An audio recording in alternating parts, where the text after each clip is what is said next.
Morning, everyone. So now it's the end of, we're reaching the end of 2025, and as HR professionals, we have to prepare for our year-end activities and our new year readiness for the next year.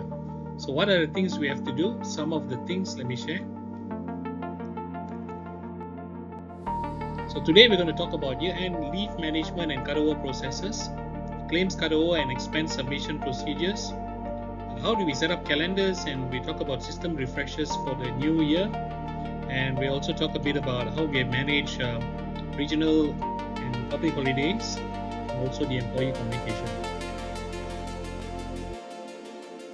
So it's time to now talk about the year-end leave and how we do the cutover. So of course we have the annual leave balances. Now towards the end of the year, a lot of people may be applying for leave, so we need to ensure that the leaves are all approved and all the balances are accurate, so that some people will allow carry forward of half, some people will allow a carry forward of the full amount until maybe a period which is given a grace period to finish the leave. But most companies, if you follow the Employment Act, then of course it says that the year-end leave sometimes could be fully extinguished, right? So it gets doesn't get carried forward. So it depends on your policy. So whatever is your policy, you need to finalize your year balances and then bring it forward to the next year. You need to make sure that all the leave for this year is adequately approved. So if people are going on leave and there's certain adjustments to be made, you have to cater for them. So in zeroizing the carry forward leave, this is for certain leaves like your sick leave, hospitalization leave, and a lot of leaves which are not cross year. So these kinds of leave will get zeroized. So as you know, your medical leave gets refreshed on the 1st of January every year. So some leaves may be following a calendar, some leaves may be following an anniversary. So depending on which leave types in your policies, you need to make sure that if certain leaves are affected by the crossover of a calendar, then you need to ensure that these carry forward activities are done correctly, and that you comply, so that let's say a person has taken too much of sick leave in this year and they start to take extra for the beginning of next year, they're entitled to that because that's what the Employment Act says.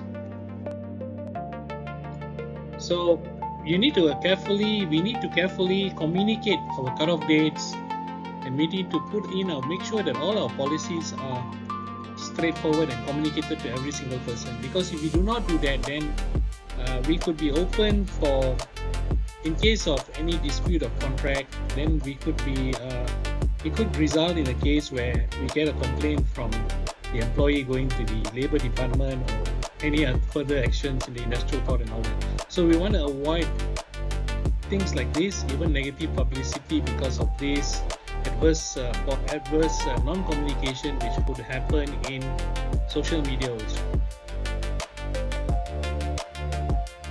So now, other than leave, of course, we always talk about claims, because expense claims also have got a cutover, and sometimes it's of course over a current year or over a calendar. So we could look at claims cycle as one of them. So we need to look at when is our final submission deadline for certain claims. Now we know that a lot of times some people will allow claims to be cross year. For example, optical claims, I give you 1,000 ringgit or 500 ringgit over 2 years. So in those kind of cases, you need to make sure that your system takes care of these kinds of settings. Alright, so a lot of times at the year end also, the other thing that is also implied in regards to claims, because it's got to do with money, is the way it goes into your financial accounting system. So the accrual needs to be done correctly. So look into your claims cutoff as well. And as same as leave, we need to make sure that any outstanding claims is properly and adequately approved. Now, if the claim for December is approved in January, then you have to decide whether you treat it as a prior year claim or you treat it as a current year claim, which is a January claim. So a lot of times we will take it, if you take it as a December claim but you make it in January, then two things happens here. as far as accounting is concerned, if the accounting system has already done a cutoff, then you will send it into as January's journal entries. So when you send your records to your accounting department, you report it as a January expense. But you may want to utilize the balance, because you may have a different balance for 2025 or different balance for 2026. So you may want to use the balance for 2025 to offset these limits, because it's related to 2025. So you always have to look at the operational aspects of which claim limits you're utilizing and which claim period you're reporting to for finance and when you're actually making the payment. Of course, if the claims have got multi-currency, then it's a different ballgame altogether. You need to look at which rates to use for when.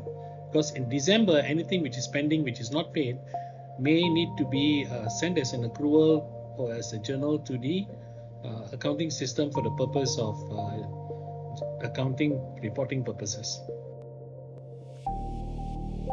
So when we are preparing for the new claim cycle, we are talking about preparing the new calendar, and we're talking about making sure that all the claims are set up, the eligibilities, entitlement, because some eligibilities could be based on your service period, your seniority. So if there are changes in the year end, even for leave and claims, you need to make sure that these are both catered for. So calendar setting, as we said, claim calendars, payroll calendars, leave calendars, so anything, rostering for that matter, so anything to do with calendars need to be ensured. So some systems, some people will say, I only have one calendar, but of course, if you operate in a multi-country or even in multiple states in Malaysia, because the work days, the work patterns, the public holidays could be different, so you will have to set up different calendars.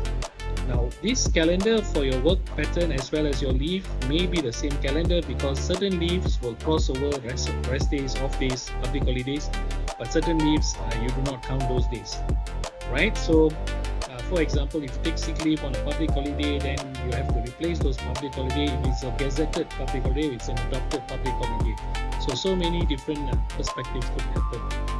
So, calendaring is very important. So you update your systems with new leave and claim eligibilities based on your criteria of whether it's seniority based or term based. And now, a point to note is that we are talking about a calendar which is your annual calendar, but some people will have a different cutoff and different calendar because they are based on contract employees, so we are using their contract periods as their calendar. So we could have multiple calendar types running in the system or in your environment, but today we're talking about your annual calendar, which is because now it's December and we're talking about what we need to prepare before we go into January.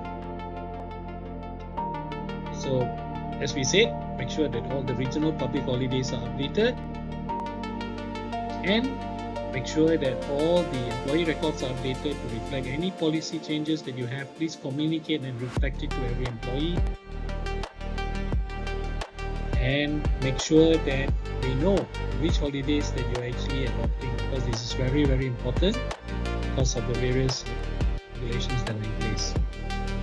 So by rates or by state, by region or by state, sometimes you may allow certain special holidays for certain groups of people to take extra leave on Deepawali or even Hari Raya or even on Good Friday, for an example.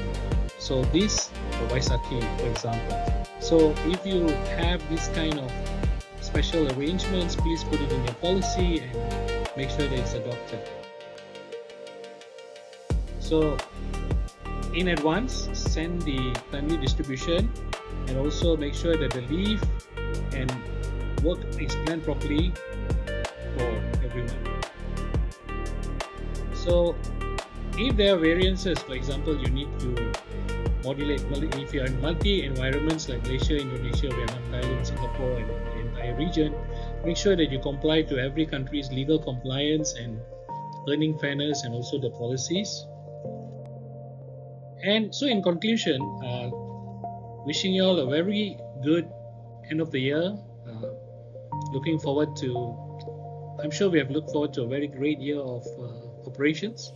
So as we are tapering off towards the end of year and most of us going on leave, have a great holiday, have a good year-end HR management so that we will be coming back with peace of mind as we come back for the new year. Thank you.